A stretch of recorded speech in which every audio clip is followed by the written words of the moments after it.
அடுத்ததாக இயக்குனர் குபேந்தன் காமாட்சி.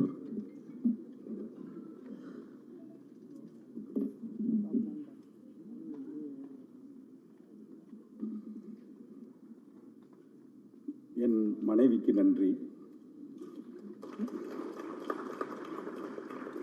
கிட்டத்தட்ட 15 வருஷம். இந்த 15 வருஷம் வந்து நான் இந்த இடத்துக்கு வந்து நிற்கணும்னு சொல்லி என்னை விட வந்து அதிகமாக கஷ்டப்பட்டது என்னுடைய மனைவி. அவங்களுக்கு நான் முதல்ல நன்றி சொல்லிக்கிறேன்.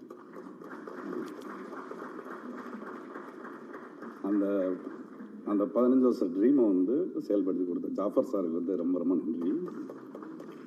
ஜாஃபர் சார் வந்து நல்ல ப்ரொடியூசருங்களை விட மிக நல்ல மனிதர். அவர் கூடலாம் நான் வாழ்நாள் வரையே வந்து தொடர்பில் இருக்கணும்னு ஆசைப்பட்றேன். இந்த ஜேஎஸ்எம்ங்கிறது வந்து ஜாஃபர் சார் மட்டும் இல்லை, ஜாஃபர், சலீம், மைதீன், அவங்க பிரதர்ஸ் 3 பேர்.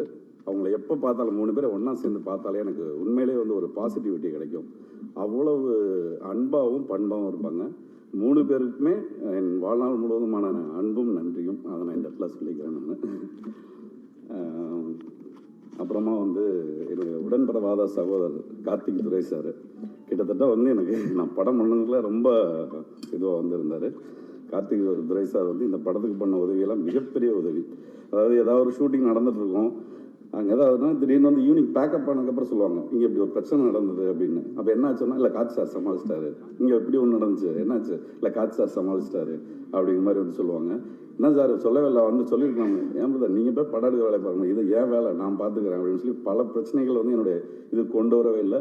பல ஆர்டிஸ்ட்டு அவங்க ஃபிக்ஸ் பண்ணதாக இருக்கட்டும், அவங்களுக்கு டைமிங் சொல்கிறதா இருக்கட்டும், மற்றபடி வந்து அந்த லொக்கேஷன்ஸ் இது பண்ணுறதா இருக்கட்டும், ரொம்ப அதாவது இங்கே சினிமாவில் வந்து நான் பார்த்த இதில் வந்து பார்த்திங்கன்னா 2 விஷயம் இருக்குது. சினிமா கற்றுக்கிறது ஒன்று, சினிமா தனத்தை கற்றுக்கிறது ஒன்று. கார்த்தி சார் வந்து சினிமாத்தனம் இல்லாத ஒரு மனிதர். அதை வந்து என்னால் இங்கே அழுத்தம் திருத்தமாக சொல்ல முடியும். அவருக்கு எனக்கு மனமார்ந்த நன்றி. அப்புறமா ஆனந்தி மேடம் கதைக்கு ஆக்சுவலாக ஆனந்தி மேடமை வந்து நான் வந்து ரொம்ப சின்ன பட்ஜெட்டு ஒரு ஸ்ட்ராங்கான ஸ்கிரிப்ட் சார் அப்படின்னு சொல்லி தான் நான் வந்து சார்கிட்ட வந்து எடுத்துகிட்டு போனேன். ஆனந்தி மேடமை வந்து சஜஸ்ட் பண்ணது வந்து ஜாஃபர் சார். அவங்க ரொம்ப நல்ல ஆர்டிஸ்ட்டு, இந்த கதைக்கு ரொம்ப ஆர்ட்டாக இருப்பாங்க, நீங்கள் அவங்கள ஓகே பண்ணுங்கள், அவங்க ஓகே சொன்னாங்கன்னா நம்ம டேக் ஆஃப் பண்ணிடலாம் அப்படின்ட்டு. பை காட்ஸ் கிரேஸ் மேடம் கேட்டு முடிச்சோடனே வந்துட்டு ஒரு 2 மினிட்ஸ் யோசிச்சாங்க. ஓகே சார் வில் டூ, எனக்கு ஒரு 1 டே டைம் அப்படின்னு சொல்லி நம்ம பண்ணுவோன்னு சொல்லிட்டாங்க. அதுக்கப்புறமா சின்ன டிஸ்கஷன்ஸ் பண்ணிவிட்டு அப்படியே வந்து இது டேக் ஆஃப் ஆச்சு. அதே மாதிரி நான் நிறைய ஹீரோயின்ஸ் கூட ஒர்க் பண்ணியிருக்கேன். நான் ஆக்சுவலாக வந்து என்னுடைய முதல் படம் அசிஸ்டன்ட் டேரக்டராக ஒர்க் பண்ண வந்து வானம். என்னுடைய குருநாதர் வந்து டைரக்டர் கிறிஷ் சார், அதில் அசோசியேட்டில் வந்து ஒர்க் பண்ணேன். அண்டு அதுக்கப்புறம் வந்து யாயாங்கிற படம், நண்பேண்டாங்கிற படம், உதய் சார் நயன்தாரா மேடம் நடிச்ச நண்பேண்டாங்கிற படம், அப்புறமா கடைசியாக யாதும் முறை யாரும் கேள்வி, இந்த படங்கள்லாம் கோ டைரக்டராக வந்து நான் வந்து ஒர்க் பண்ணியிருக்கேன். இது என்னுடைய முதல் படம். ஸோ நான் இது ஒர்க் பண்ணதுலேயே வந்து பார்த்திங்கன்னா ஆனந்தி மேடம் வந்து அந்த ப்ரொஃபஷனுக்கு வந்து ரொம்ப இது எந்த ஒரு இதாக இருந்தாலும் அதுக்கான ஒரு நேர்மையோடையும் அதுக்கான ஒரு இதோடையும் சார் ஓகே அந்த வேலைக்கு நம்ம வந்திருக்கோம், அதை வந்து நம்ம அவங்க சொல்கிற டைமிங்காக இருக்கட்டும், அந்த இது எல்லாமே வந்து அவங்க வந்து ரொம்ப இதுவாக வந்து பண்ணாங்க. ஏன்னா இல்லை அவங்க இல்லைன்னா இந்த படம் வந்து இந்தளவுக்கு வந்திருக்குமா. நானும் ஜாஃபர் சார் கிட்டத்தட்ட ஒரு 50 தடவை பேசியிருப்போம், ஆனந்தி மேடம் இல்லாட்டி என்ன இருக்கும் அப்படிங்கிற மாதிரியான ஒரு இது. Thank you so much ma'am, thank you so much. And Sivan ma'am ஆக்சுவலாக வந்து ரொம்ப எனக்கு ஒரு பெரிய சப்போர்ட். ஆக்சுவலாக வந்து ஒரு 10 மினிட்ஸ் வர போர்ஷன் அது, பட் ரொம்ப வேல்யூபிளான போர்ஷனை வந்து நான் வந்து நினைக்கிறேன். இந்த கதைக்கு வந்து அது ரொம்ப வேல்யூபிளான போர்ஷன், ரொம்ப ஃபீல் குட்டாகவும் இருக்கும் அவங்க வர ஒரு விஷயம் வந்தது. ஸோ அவங்க வந்து அவங்களோட கோஆப்ரேஷன், அவங்களோட இது எனக்கு ரொம்ப பெரிய சப்போர்ட்டாக இருந்தது. Thank you so much Sivin ma'am. And Kathir உண்மையிலே ரொம்ப அந்த லவ் டுடே ரிலீஸ்க்கு அவர் ரொம்ப பிஸியாக இருந்தார். அப்புறம் நம்ம காட் சாருக்காகவும் நம்ம இது பண்ணதுக்காகவும் அவர் வந்து இதெல்லாம் வந்து இது பண்ணிட்டு வந்து நடித்து கொடுத்ததுக்கு ரொம்ப தேங்க்ஸ் பிரதர். அண்ட் துஷ்யந்த் வந்து ஆக்சுவலாக வந்து இவ்வளோ செம்ம டிரைவர், ஆக்சுவலாக குட் ஆக்டர். அண்ட் ரொம்ப சைலண்ட்டாக இருந்து நல்ல விஷயங்கள் எமோட் பண்ணுவார், ரொம்ப கோஆப்ரேட்டிவ், ரொம்ப சைலண்ட் அந்த மாதிரி. அவர் ஆக்சுவலாக வந்து ஃபுல் இது வந்து அவர் தான் ஃபுல்லாக கார் மூவி அப்படிங்கிறனால ட்ரைவ் பண்ணிட்டு அப்படியே வந்து இது பண்ணுவார்.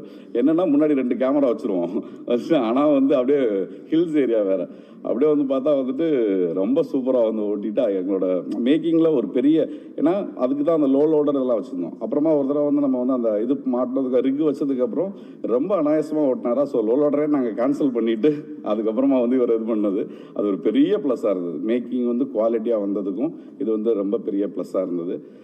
ரொம்ப thanks Dushyanth. Kavitha Bharathi sir, thank you so much sir. அவர் ஒரு இயக்குனர். சின்ன சின்ன விஷயங்கள் இது பண்ணும்போது பாசிட்டிவாக சொல்லிகிட்டே இருப்பார். இப்படி பண்ணுறீங்க, நல்லா பண்ணுறீங்க, தேவையான ஷார்ட்ஸ் தான் எடுக்கிறீங்க அப்படிங்கிற மாதிரிலாம் சொல்லிவிட்டு இது எப்படி பண்ணிக்கலாமா அதை ஒரு டாமினேஷன் இல்லாமல் பட் ஆனால் வந்து ஒரு டிஸ்கஷனாக வந்து அந்த கேரக்டர் ரொம்ப அழகாக வந்திருக்கு. Thank you so much sir. Master Radhika master, ஒரு சூப்பரான ஒரு சாங்கு. அது நம்ம ஆடியோ லான்ச்சில் கண்டிப்பாக அது விஷுவல்ஸ் பார்ப்போம். அது ரொம்ப அருமை. எனக்கு காருக்குள்ளே மூவ்மெண்ட் பண்ணுறது அப்படிங்கிறது எனக்குலாம் என்ன பண்ணுறதுன்னே தெரில. அப்படிங்கும்போது அதுக்குள்ளேயும் அழகாக சில மூமெண்ட்ஸ் வச்சு ரொம்ப அழகாக ரொம்ப ஃப்ரெண்ட்லியாக குழந்தைங்கள வச்சு அந்த மாதிரி எல்லாரையும் கோஆர்டினேட் பண்ணி எல்லாருக்கும் இது பண்ணி thank you so much ma'am. Thank you so much. And என்னுடைய மியூசிக் டைரக்டர் தீசன், கிடாங்கிற ஒரு படத்தோட வெங்கட் சார் கூட வந்திருக்காரு, கிடா இயக்குனர். நன்றி சார் வந்ததுக்கு. அந்த இசையமைப்பாளர் ரொம்ப 4 பாடல்கள் இருக்குது, எல்லாமே ரொம்ப அருமையாக வந்திருக்கு. Thank you so much Theesan. Thank you so much. Star sir, visuals வந்து ரொம்ப ப்ளசண்ட்டாக ரொம்ப இதாக ஆரம்பிக்கும். அதுக்கப்புறம் போக போக நாங்கள் ஒரு கான்செப்ட் பேசியிருக்கோம். அது ஃபுல் படம் பார்க்கும்போது அது எல்லாத்துக்குமே வந்து ஃபுல்லாக வந்து கோஆப்ரேட் பண்ணி ரொம்ப இதாக வந்து ஸ்டார் சார் வந்து பண்ணார். அவருக்கும் ரொம்ப நன்றி. எடிட்டர் பிரவீன் ஆண்டனி, அவருக்கு கல்யாணம், பார்த்திபன் ஆண்டனி அவரோட கல்யாணம், அதனால் வந்து இங்கே வர முடியல. அவருக்கு என்னுடைய மனமார்ந்த நன்றி. என்னுடைய இணை இயக்குனர் விக்ரம் ஃபுல்லாக என்னுடைய கூட இருந்து என்னை வந்து இது பண்ணிகிட்ருக்காரு. அவருக்கும் என்னுடைய மனமார்ந்த நன்றி. அண்ட் இந்த படத்தை பற்றி இதுனா வந்துட்டு இப்போது ஃபஸ்ட் லுக் ரிலீஸ் ஆகிடுச்சு, உங்களெலாம் தெரிஞ்சிருக்கும். இது ஏதோ பெண்ணியம் பேசுகிற படம், கருத்து சொல்கிற படம் அப்படி கிடையாது. இது ஜஸ்ட்டு வந்து ஒரு எளிய நேர்மையான ஒரு முயற்சியாக தான் நான் வந்து இதை வந்து பார்க்குறேன்.